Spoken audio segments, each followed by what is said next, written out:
Before temples towered over the Greek world, before marble pillars became a symbol of gods, there was this, the first one. Welcome to the second episode of blockBits. Today we're building something ancient, like really ancient. The Megron might not sound like much, but it's basically the blueprint of all Greek temples, palaces, even Roman stuff. It's where it all began. And it's way more fun to build than you think. After the first episode, some of you asked me for more builds in this style, so here we go. Let's take these ancient ruins and turn them into something legendary. Let's build the very first temple, and let's do it right. Let's start by outlining foundations with cut sandstone. You see the outline. But leave the front edge, that's where the stairs gonna be. Place in second layer of cut sandstone, one block shorter on each side from the front, and connecting the sides with sandstone stairs.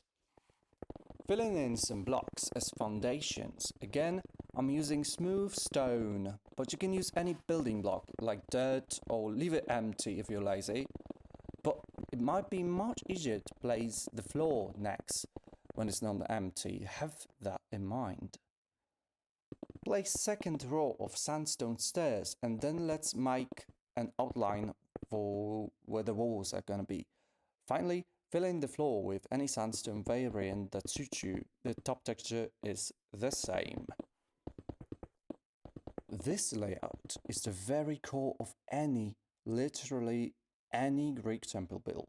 Not only the early ones, but any other and even Roman builds.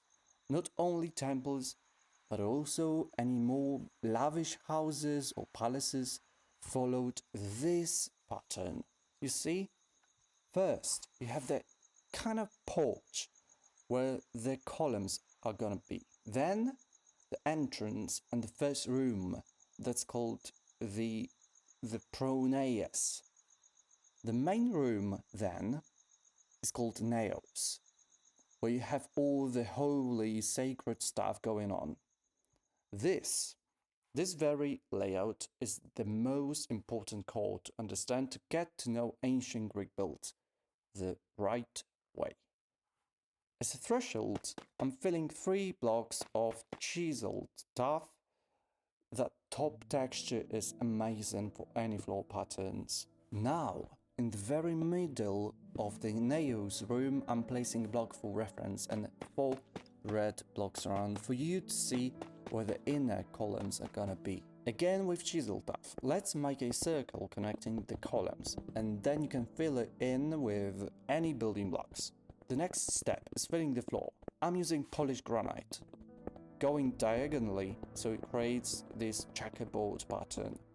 And then let's fill the gaps with red sandstone.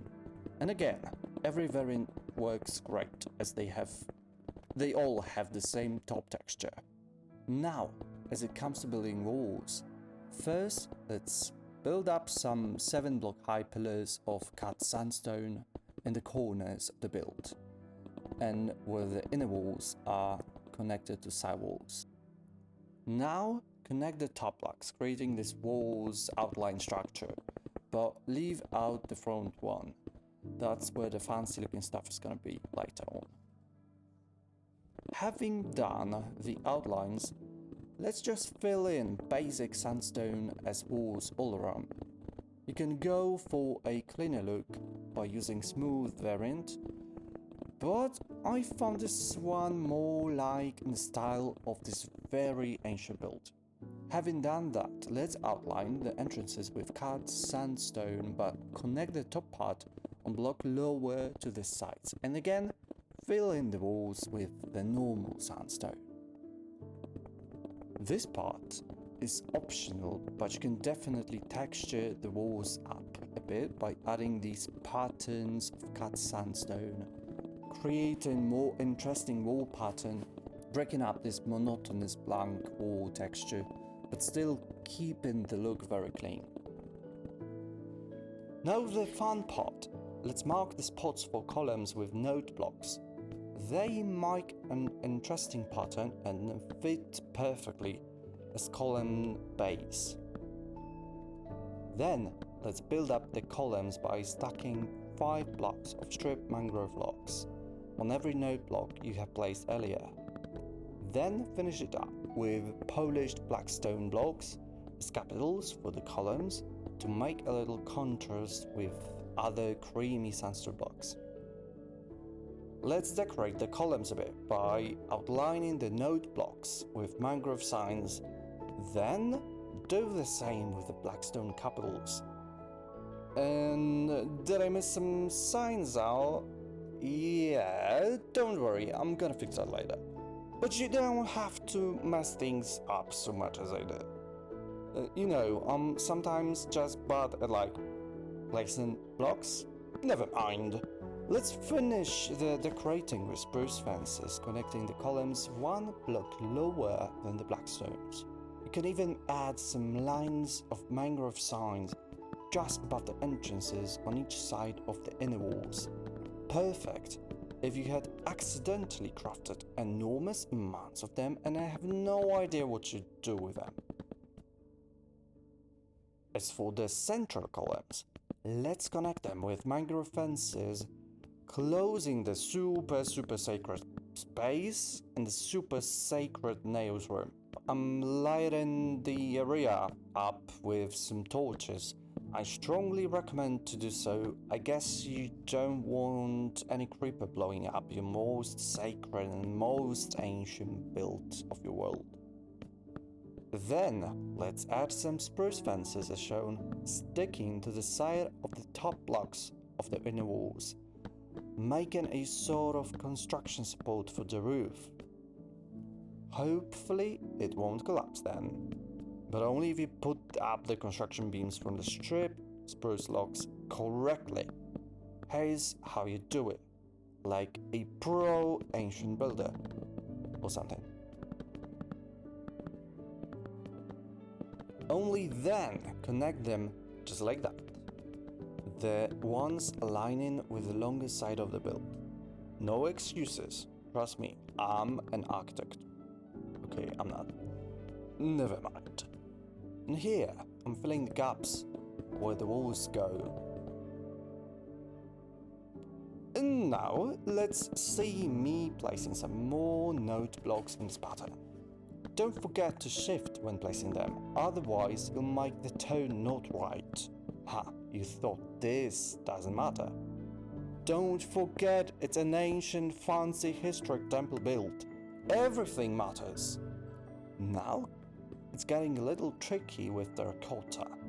I'm using orange and some other ones that I don't remember because the colors don't resemble the crafting recipes. Anyway, I'm mixing them like that. Then let's decorate it even more with acacia buttons. Then let's jump inside for a bit and let's place some more decorations using spruce fences and acacia buttons to make it like a construction support and stuff. And having done that, I'm outlining the walls with this pattern of mangrove signs and acacia buttons. Now, as for the ceiling, I'm outlining it with spruce planks. Let's also make the inner columns a little higher and connect them with cut sandstone.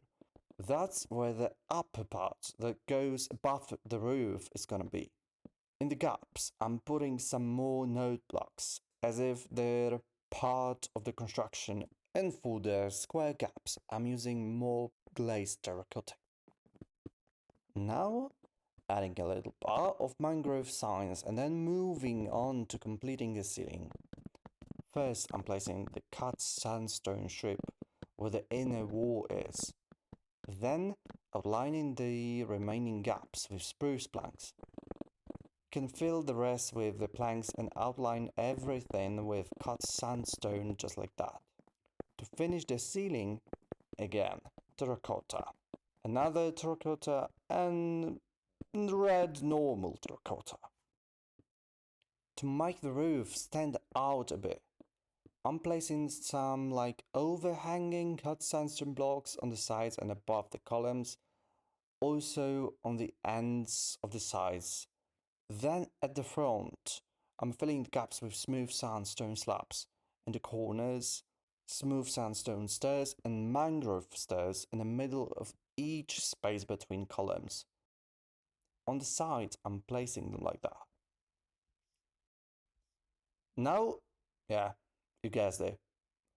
More mangrove signs. Or maybe, wait, this time, let it be acacia buttons on the cut sandstone blocks. Finally, it's time for the roof. First, I'm outlining the build with full blocks of mud bricks, one block inside. Then, I'm outlining the remaining gap with mud brick slabs. Then, just fill the roof with smooth sandstone slabs. Do the same around the mud brick outline, but place one more block that is like overhanging for the final structural look of the build. Then, just as a decoration, I'm placing some light sensors. They give the build that interesting twist from above. Now the final part of the build. Finish the gap with cut sandstone and sandstone walls.